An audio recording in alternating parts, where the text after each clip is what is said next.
অতিথিবৃন্দ, আজকে এই অনুষ্ঠানে বিশেষভাবে আজকে আমাদের জন্য আয়োজন আমাদের বাংলাদেশকে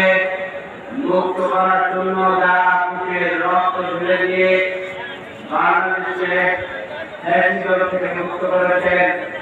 সেই শিশুদের পরিবারের শহীদের মা বাবা